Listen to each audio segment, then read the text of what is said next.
Hello friends, I hope you are all doing fine.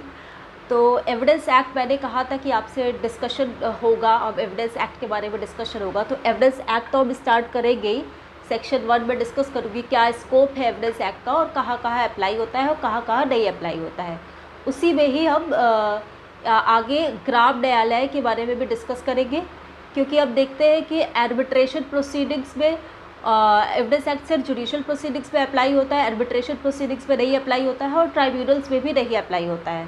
तो ग्राम न्यायालय का भी टॉपिक जो है ये काफ़ी न्यूज़ में रहता है and it is not only important. आप एविडेंस एक्ट में स्पेशली ये आप से क्वेश्चन नहीं पूछा जाएगा, बट अगर आप इसको आंसर में अपने मेंशन करते हैं तो it will give you edge over others. और दूसरी बात, ये काफ़ी रेवेन्यू और पीनल लॉ का पेपर है उसमें, या फिर करंट जीके का जो पेपर है उसके लिए भी काफ़ी इम्पॉर्टेंट है। और मुझे इससे रिलेटेड क्वेरी भी आई हुई है, इसीलिए मैं आपसे डिस्कशन करूँगी। तो सेक्शन 1 में अब सबसे पहले देखते हैं कि क्या स्कोप, एक्सटेंट और कमेंसमेंट है। तो you all know that the act applies to the whole of India except Jammu and Kashmir. अच्छा, अगर एविडेंस एक्ट की बात हो तो सबसे पहली चीज़ जो आपको पता होनी चाहिए कि ये प्रोसीजरल लॉ है और स्टोपल को हटा दिया जाए तो बाकी सारा प्रोविजंस प्रोसीजरल लॉ है। स्टोपल जो है वो सब्सटैंटिव लॉ का पार्ट है। दूसरी चीज़, ये सिविल और क्रिमिनल में अप्लाई होता है, सिविल और क्रिमिनल प्रोसीडिंग्स में। अब आप जानते हैं कि कुछ चीज़ें जो होती है वो पर्टिकुलरली सिविल में नहीं आती है, जबकि वो लगता है कि वो सिविल का पार्ट है, जैसे कि रेवेन्यू कोर्ट्स हो गए और ट्राइब्यूनल्स हो गए, इलेक्ट्रिसिटी ट्राइब्यूनल हो गया, इनकम टैक्स ट्राइब्यूनल हो गया, सेल्स ट्राइब्यूनल हो गया, कंज्यूमर फोरम हो गया। तो ये सारी ऐसी ट्राइब्यूनल्स है, these are the quasi executive judicial bodies. तो यहाँ पे क्वाजी जुडिशियल बॉडीज़, तो यहाँ पे जो अगर जैसे समझ लीजिए आप इलेक्ट्रिसिटी ट्राइब्यूनल है, तो वहाँ के जिसने वहाँ पे काम करा हुआ है, वहाँ के हेड रहे हुए हैं, या इंश्योरेंस का है तो वहाँ के जो चेयरमैन रहे हुए हैं उनको जज बना दिया जाता है। तो वहाँ पे एविडेंस एक्ट के जो प्रोविजंस हैं वो अप्लाई नहीं होते हैं। ठीक है, कैसे अप्लाई नहीं होते हैं I will be discussing with you. तो सबसे पहले तो एक्ट जो है वो इंडिया में अप्लाई होता है except Jammu and Kashmir at the commencement of date is 1 September 1872। This you will find by reading section 1 of the evidence act. Then clearly लिखा हुआ है सेक्शन में कि this act applies to all judicial proceedings before court. तो judicial proceedings before court, इसका interpretation अब समझ, इसी के इंटरप्रिटेशन से अब समझते हैं कि सिविल और क्रिमिनल प्रोसीडिंग्स में एप्लीकेबल है। और क्योंकि साफ साफ लिखा है कि मार्शल कोर्ट मार्शल पर भी एप्लीकेबल है, लेकिन अगर कोई कोर्ट मार्शल आर्मी, नेवी या एयरफोर्स एक्ट में होता है तो वहाँ पे एविडेंस एक्ट के प्रोविजंस नहीं एप्लीकेबल है। तो ये जो बात हो रही है एविडेंस एक्ट के प्रोविजंस एप्लीकेबल है या नहीं एप्लीकेबल है, क्यों बात हो रही है इस बारे में, इसलिए क्योंकि जब आगे आप एविडेंस एक्ट पढ़ेंगे तो आप उसमें देखेंगे कुछ रूल्स एंड रेगुलेशंस हैं कि ये फैक्ट है तो इसके सबूत में ऐसा सबूत ये देना चाहिए कि नहीं देना चाहिए, ये सब भी एक कोडिफिकेशन है हमारे इंडियन जुडिशियल सिस्टम में। ठीक है, इसीलिए बात हो रही है कि एविडेंस एक्ट कहाँ पे एप्लीकेबल है या कहाँ पे नहीं एप्लीकेबल है।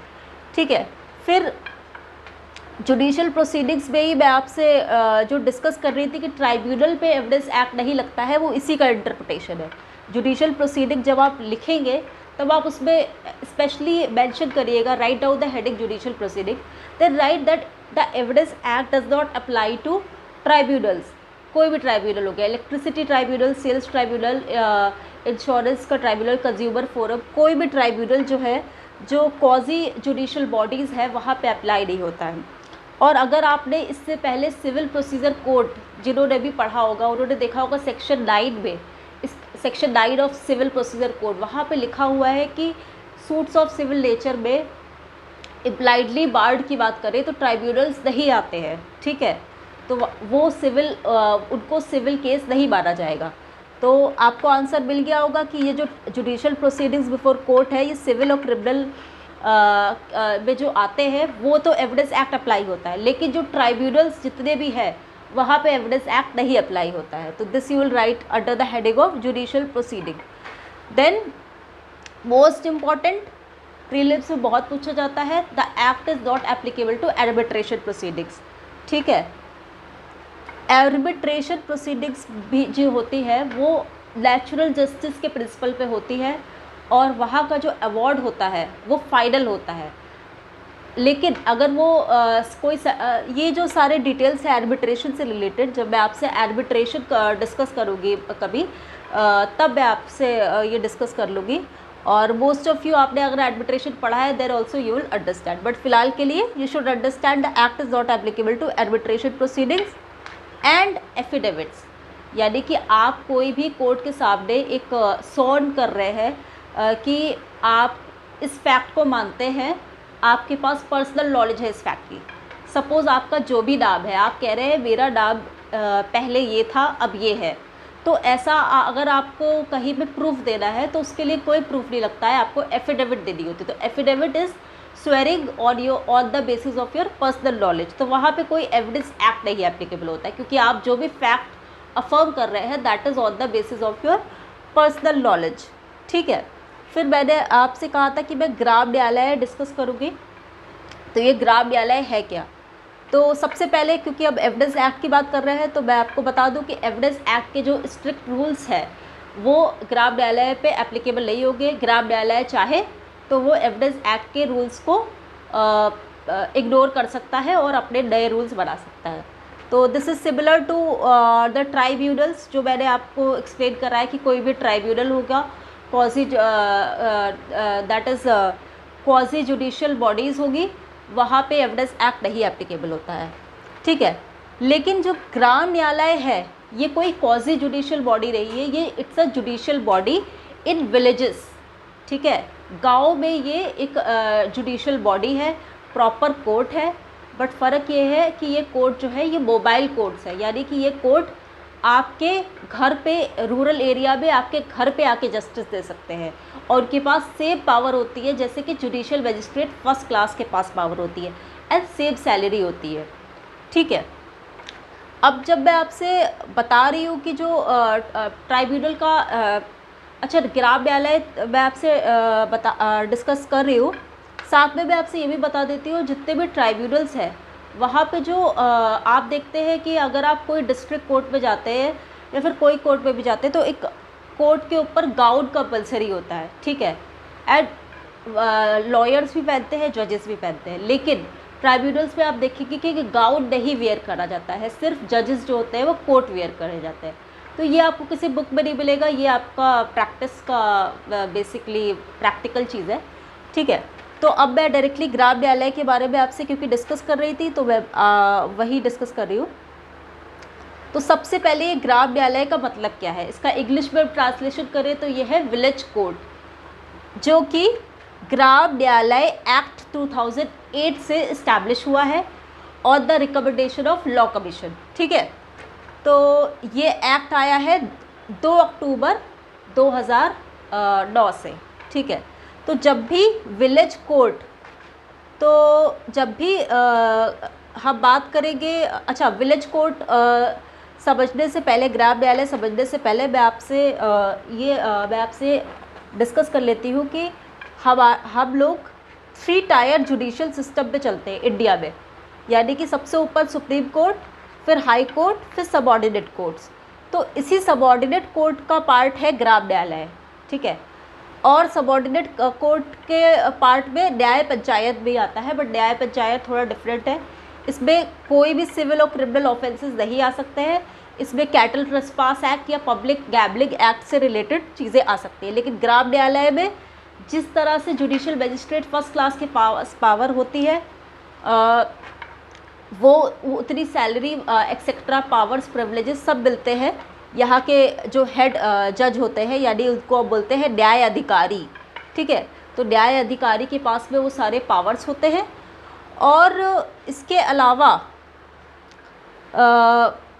जो इम्पॉर्टेंट चीज़ है कि ये ग्राम न्यायालय चाहिए क्यों, why do we need Gram Nyayalaya, तो ये चाहिए हमें स्पीडी जस्टिस के लिए और कॉस्ट इफ़ेक्टिव जस्टिस के लिए। ठीक है, speedy and cost effective justice, इसके प्रेएम्बल में भी लिखा है, एक्ट के प्रेएम्बल में, कि it will give speedy and easy door step justice. यानी कि मैं आपसे आपने कभी भी देखा है सबऑर्डिनेट कोर्ट्स, क्रिमिनल कोर्ट देखा है या सिविल कोर्ट देखा है, तो वो एक तरीके से प्रॉपरली कोर्ट बना होता है, वो एक ही जगह पे रहता है।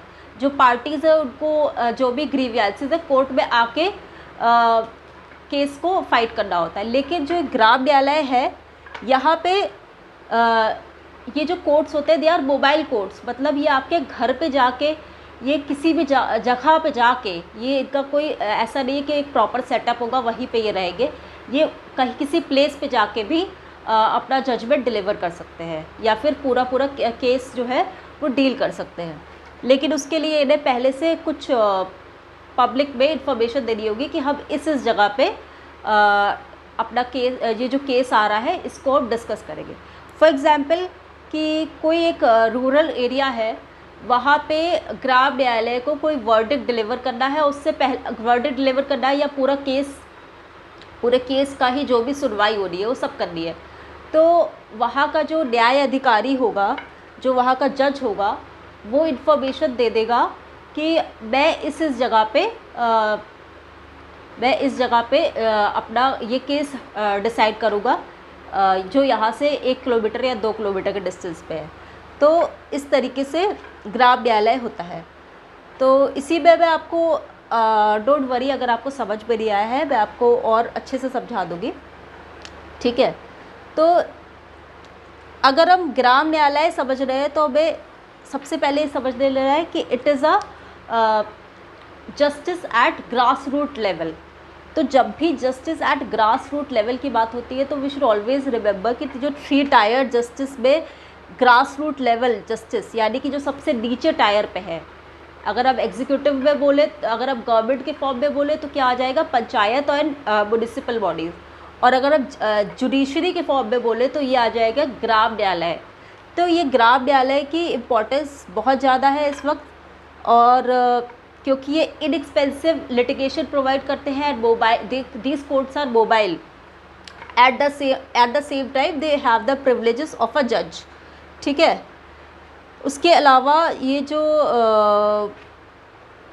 कोर्ट्स हैं, ठीक है, यहाँ पे मैंने आपको बताया कि एविडेंस एक्ट के प्रोविजंस नहीं लगेंगे और there is one more thing, ये जो मैटर चल रहा है ग्राम न्यायालय का, ये एक्ट भले ही इन्फोर्स हो गया है after the recommendation of law commission, लेकिन ये मैटर अभी भी सुप्रीम कोर्ट में लास्ट ईयर 2019 में PIL आई थी, एक national federation of societies for fast justice. तो इन्होंने PIL करी थी कि ग्राम न्यायालय का अपॉइंटमेंट जैसे कि अब जैसा हो सकता है, वो स्टेट जो है वो स्टेप नहीं ले रहे हैं ग्राम न्यायालय के अपॉइंटमेंट में। तो सिर्फ बहुत कम स्टेट्स ने, 11 स्टेट ने सिर्फ स्टेप लिए हैं कि ग्राम न्यायालय जो है वो सेटअप हो।